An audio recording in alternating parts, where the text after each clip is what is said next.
percebi que vem atrás de mim, e onde eu estiver, ali estará meu servo. Louvor a vós, ó Cristo, Rei da eterna glória. Louvor a vós, ó Cristo, Rei da eterna glória. O Senhor esteja convosco. Ele está no meio de nós. Proclamação do Evangelho de Jesus Cristo segundo São João. Glória a vós, Senhor. Naquele tempo, havia alguns gregos entre os que tinham subido a Jerusalém para adorar durante a festa da Páscoa. Aproximaram-se de Filipe, que era de Betsaida, da Galileia, e disseram: Senhor, gostaríamos de ver Jesus. Filipe combinou então com André, e os dois foram falar com Jesus. Jesus respondeu-lhes: chegou a hora em que o Filho do Homem vai ser glorificado. Em verdade vos digo, se o grão de trigo que cai na terra não morre, ele continua só um grão de trigo. Mas se morre, então produz muito fruto. Quem se apega à sua vida, perde-a. Mas quem faz pouca conta de sua vida neste mundo, conservá-la-á para a vida eterna. Se alguém me quer servir, siga-me. E onde eu estou, estará também o meu servo. Se alguém me serve, meu Pai o honrará. Agora, sinto-me angustiado. Que direi? Pai, livra-me desta hora? Mas precisamente foi para esta hora que eu vim. Por isso eu digo: Pai, glorifica o teu nome. Então veio uma voz do céu que dizia: eu glorificarei e o glorificarei de novo. A multidão que lá estava e ouviu dizia que tinha sido um trovão. Outros afirmavam: foi um anjo que falou com ele. Jesus respondeu: esta voz que ouvistes não foi por causa de mim, mas por causa de vós. É agora o julgamento deste mundo. O chefe deste mundo vai ser expulso. E eu, quando for elevado desta terra, atrairei todos a mim. Jesus falava assim para indicar de que morte iria morrer. Palavra da salvação. Glória a vós, Senhor. Caríssimos irmãos e irmãs, você que está aqui presente, você que nos acompanha pelos nossos meios de comunicação, rádio, Facebook, enfim, queridos familiares que celebram seus entes queridos, queridos catequizandos, querida catequese de Crisma, querida comunidade. Então nós estamos no 5º domingo já da Quaresma. Já estamos indo para o final da Quaresma, esse tempo de conversão.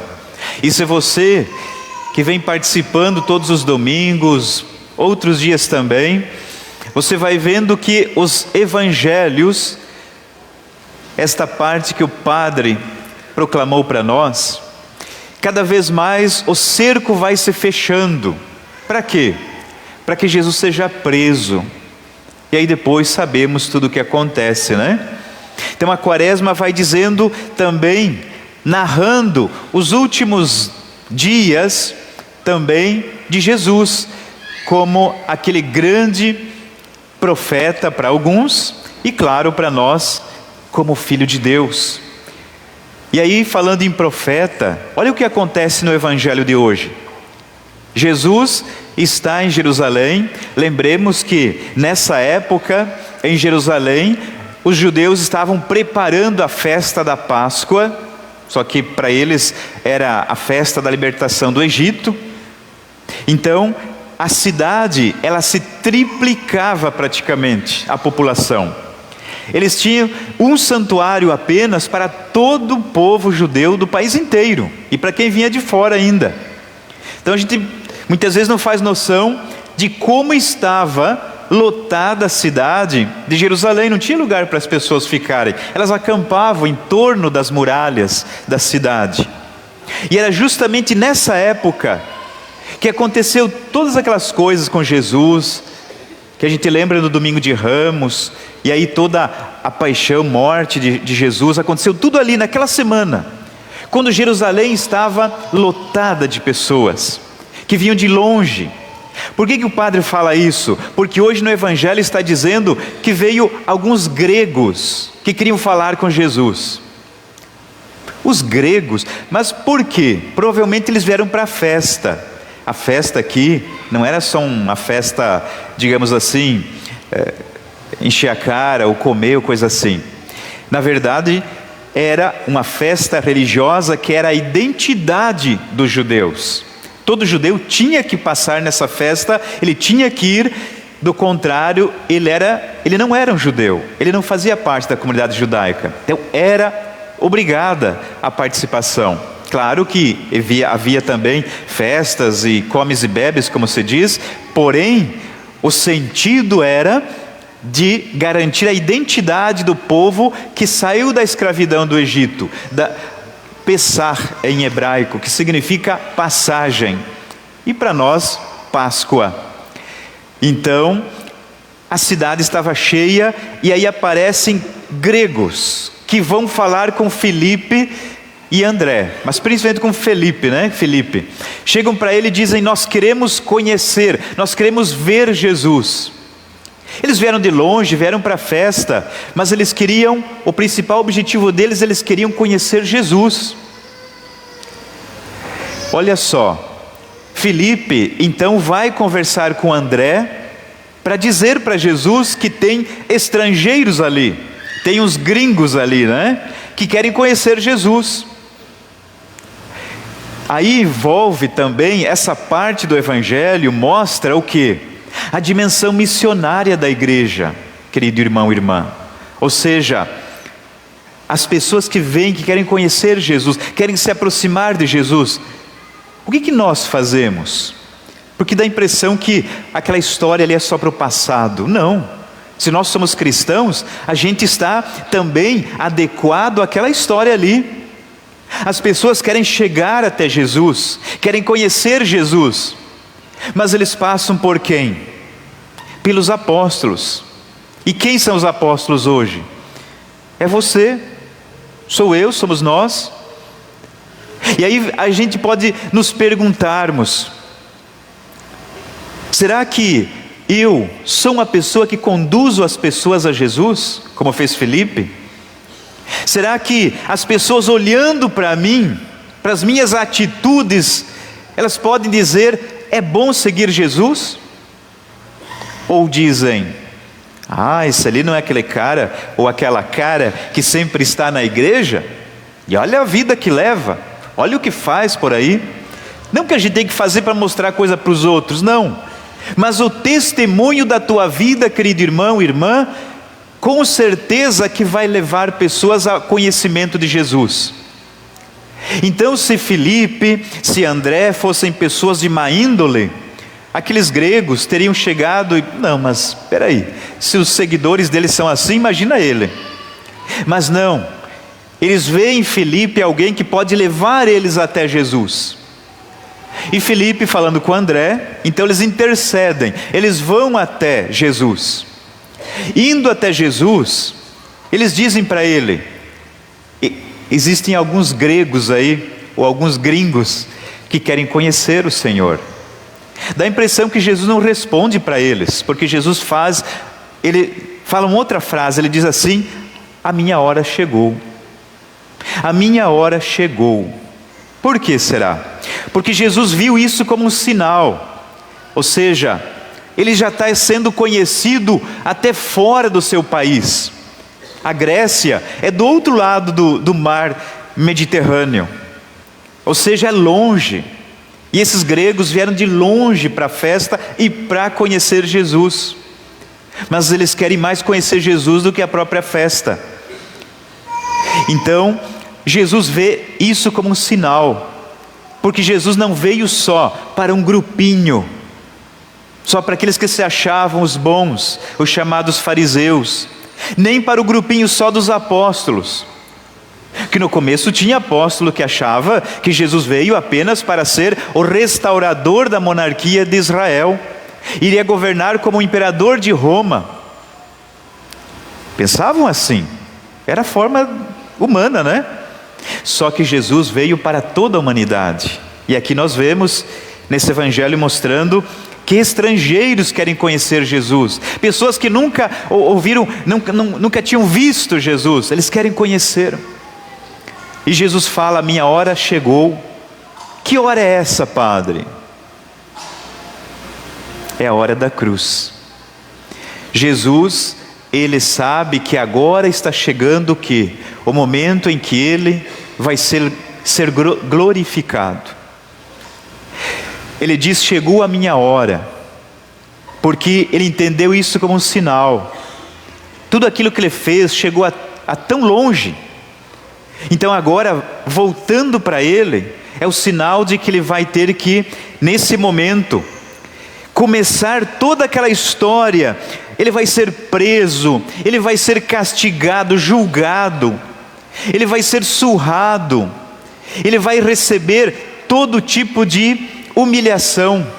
Mas, Padre, então foi por isso que ele ficou tão angustiado ali? Também. Mas nós temos que compreender, querido irmão e irmã, que a angústia de Jesus não era só pelo sofrimento humano, aos pregos, a coroa de espinho, subir com a cruz no Monte Calvário. Claro que isso era terrível, mas além disso, nós temos que olhar para quem é Jesus. Ou seja, naquele momento ali, a pressão era tão grande, porque ele começou a pensar: chegou a hora de que, olha só, todo mal não era só o sofrimento físico daquele momento. Nós temos que lembrar que todo erro da humanidade, todo pecado, toda a culpa, todos os pecados desde a criação do mundo até o fim do mundo, todos os pecados que existiram, existem e vão existir ainda, pense bem, tudo aquilo que já existiu de mal, a coisa mais horrenda que já existiu, até as coisas ruins que existem agora, até todos os pecados até o fim dos tempos, tudo isso Jesus ia assumir aqui, nos ombros. Mas como assim? É isso, querido irmão e irmã, é isso.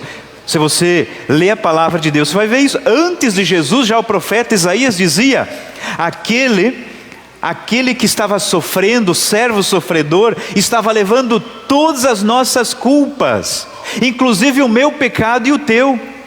Sim, tudo aquilo que a nossa geração e todas as gerações, toda maldade caiu sobre Jesus.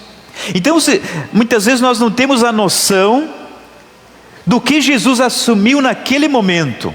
Toda a maldade da história humana, tudo aquilo que já aconteceu e aquilo que vai acontecer ainda, toda a culpa disso, toda a maldade fabricada pelo mal no mundo, alguém assumiu aqui, nos ombros.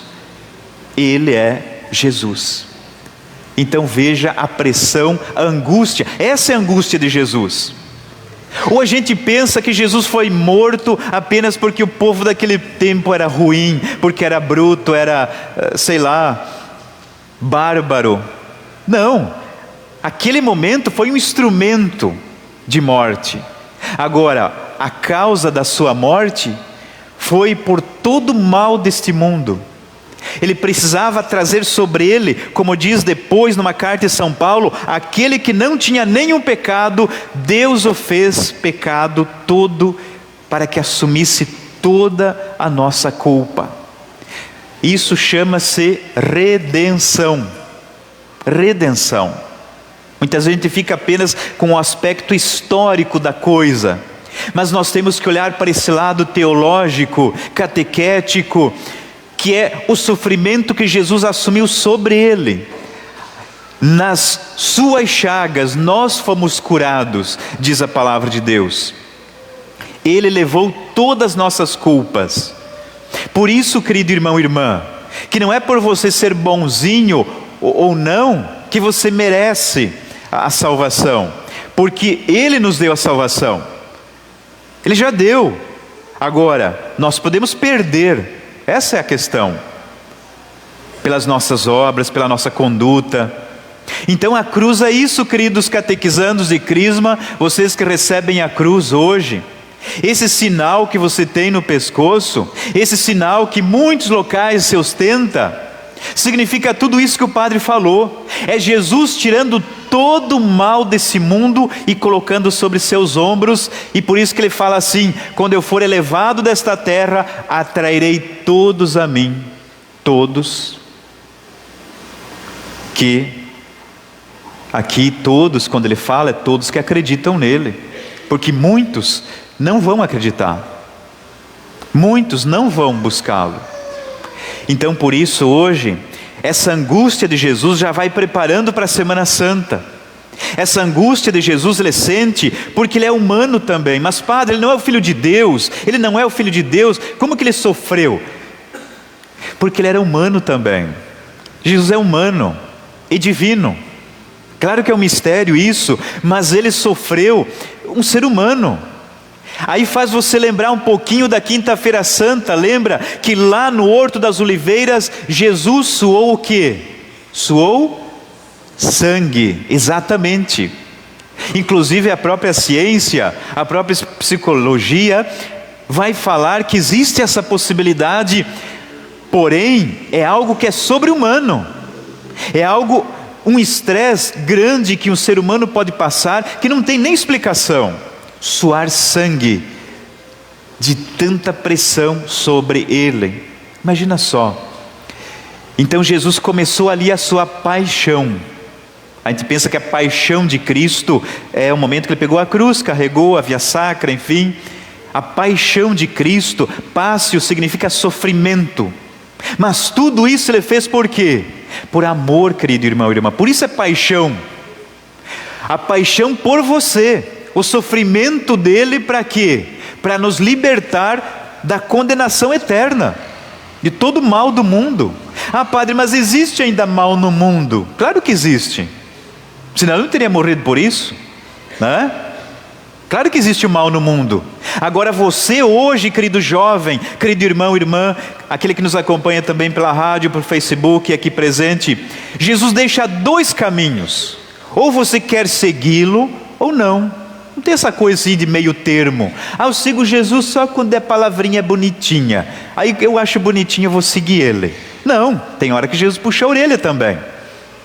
Que a gente possa buscar, querido irmão, saber o que é a nossa fé, o que significa a cruz, que não é um amuleto, assim como usar uma figa, usar sei lá o que, né? Tantos modismos por aí. Não, a cruz é o saber que eu tenho alguém que me salvou, alguém que me libertou de todo mal. E claro, quando Jesus falou, está angustiado, aí você fica imaginando, né? Filipe e André, eles ficaram assustados, porque Jesus falando que estava angustiado, eles ficaram assustados, pensaram, o que nós fizemos de errado? A gente só veio dizer que tem um grego querendo conversar com ele. O que aconteceu? Será que ele ficou angustiado? Eles não estavam percebendo bem ainda, não estavam entendendo bem o que Jesus estava falando. Só que Jesus, para não escandalizar eles, para não desanimar, porque Jesus não queria falar diretamente, ó, eu vou para a cruz. Ele já tinha falado indiretamente, mais diretamente para Pedro, Tiago e João.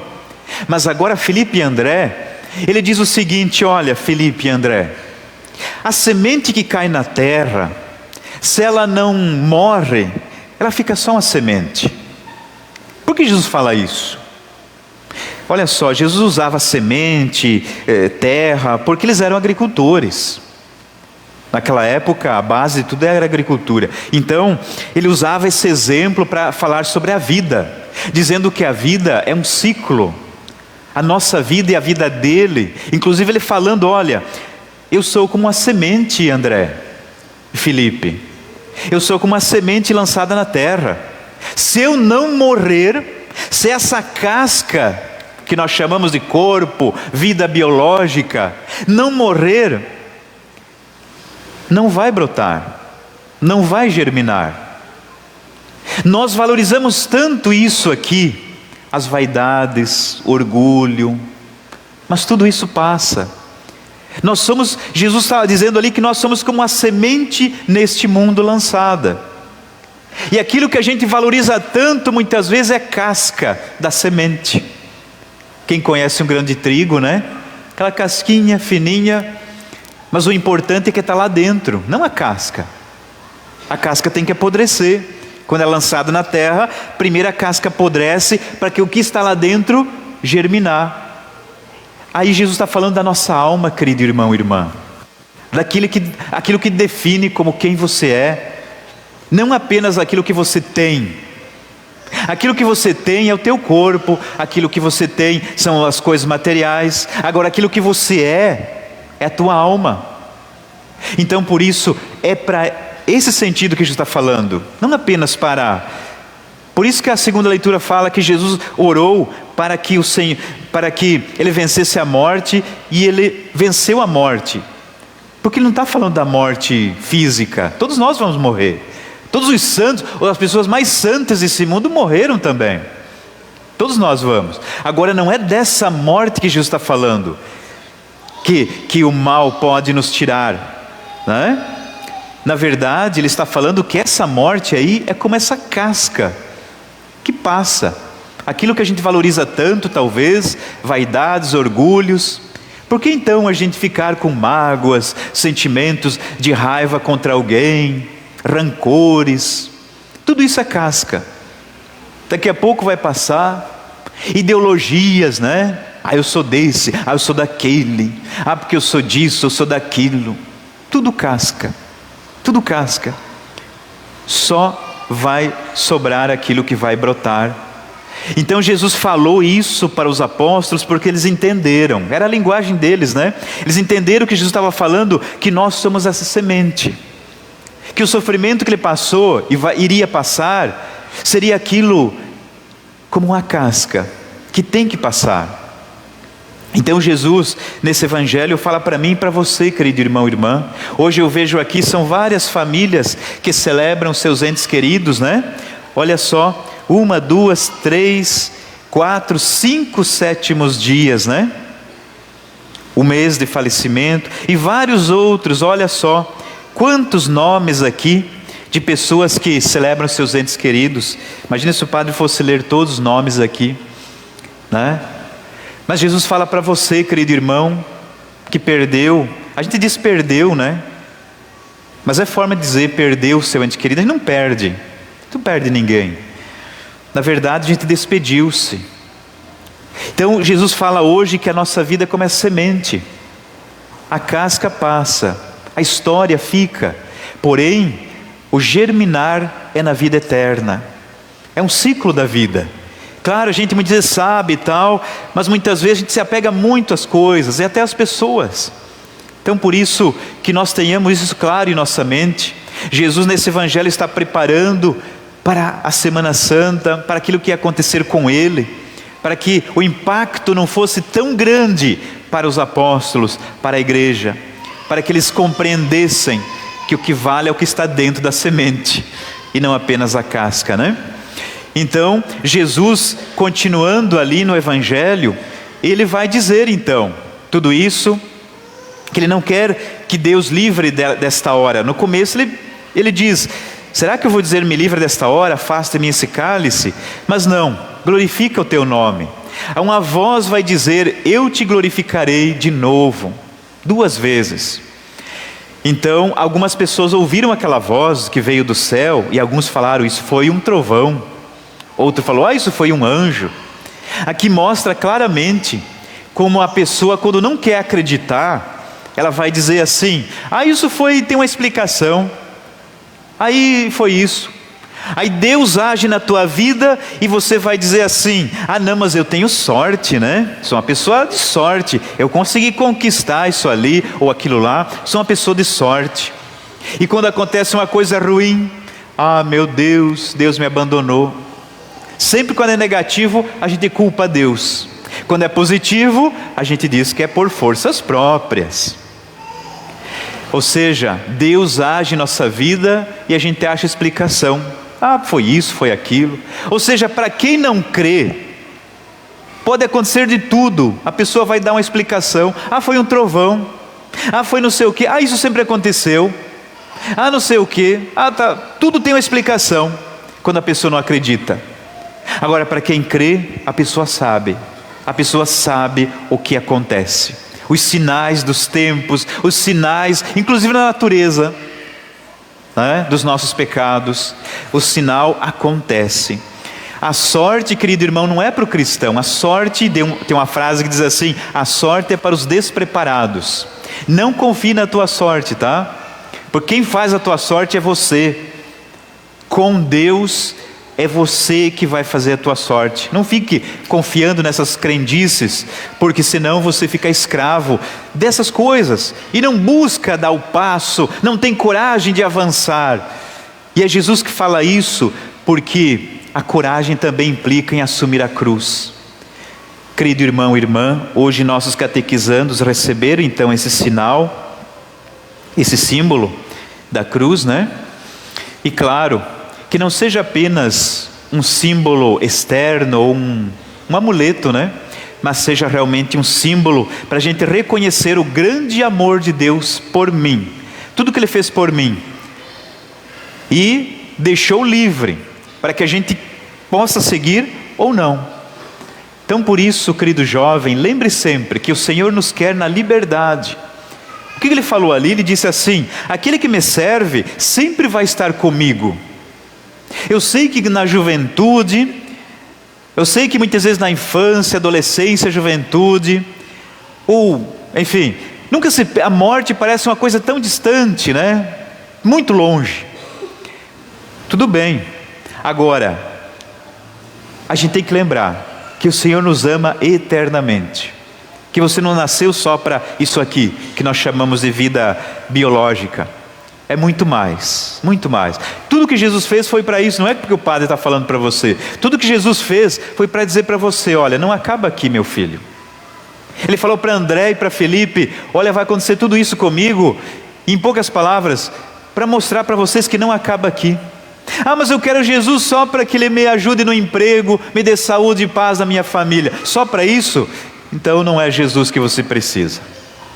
Porque a pessoa só busca Jesus só para essas coisas, não tem sentido, né? Claro que Jesus ajuda também, mas primeiramente é para garantir que a gente creia que realmente Ele nos dá a vida eterna. E que a gente com certeza possa superar as nossas cruzes, as batalhas diárias. Porque a gente morre quando a gente nasce. A gente começa a morrer quando nasce, não é verdade? E aí vocês vêm até na escola, queridos jovens, e com certeza todos nós vimos, né? A cada poucos anos, todas as células do nosso corpo já morreram. Nasceu outras. Só que chegou uma idade que mais morre do que nasce, né? Então, é a casca. Mas nós somos mais do que isso. Por isso agora eu peço para que os catequizandos fiquem em pé. Coloque a mão assim sobre o peito, sobre a cruz, né, que vocês receberam. E nós vamos fazer uma oração, o Padre vai fazer uma oração sobre vocês, pedindo para que o Senhor dê muita luz, muita paz.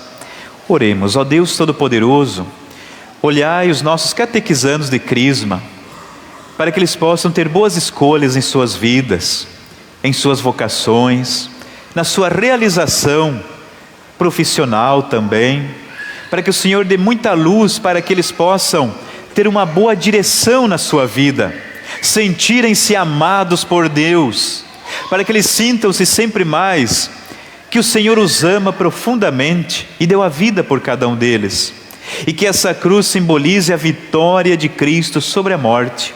Abençoe, Senhor, nossos jovens, nossos catequizandos, e que eles possam ter uma família que os dê condições de vida digna, tanto material como espiritual. Abençoe nossos jovens, catequizandos e toda a nossa catequese. Nós os pedimos por Cristo na unidade do Espírito Santo. Amém. Creio em Deus Pai, Todo-Poderoso, Criador do céu e da terra, Jesus Cristo, seu único Filho, nosso Senhor, que foi concebido pelo poder do Espírito Santo, nasceu da Virgem Maria, padeceu sob Pôncio Pilatos, foi crucificado, morto e sepultado, desceu à mansão dos mortos, ressuscitou ao terceiro dia, subiu aos céus, está sentado à direita de Deus Pai Todo-Poderoso, donde há de vir julgar os vivos e os mortos. Creio no Espírito Santo, na Santa Igreja Católica, na comunhão dos santos, na remissão dos pecados, na ressurreição da carne, na vida eterna. Amém.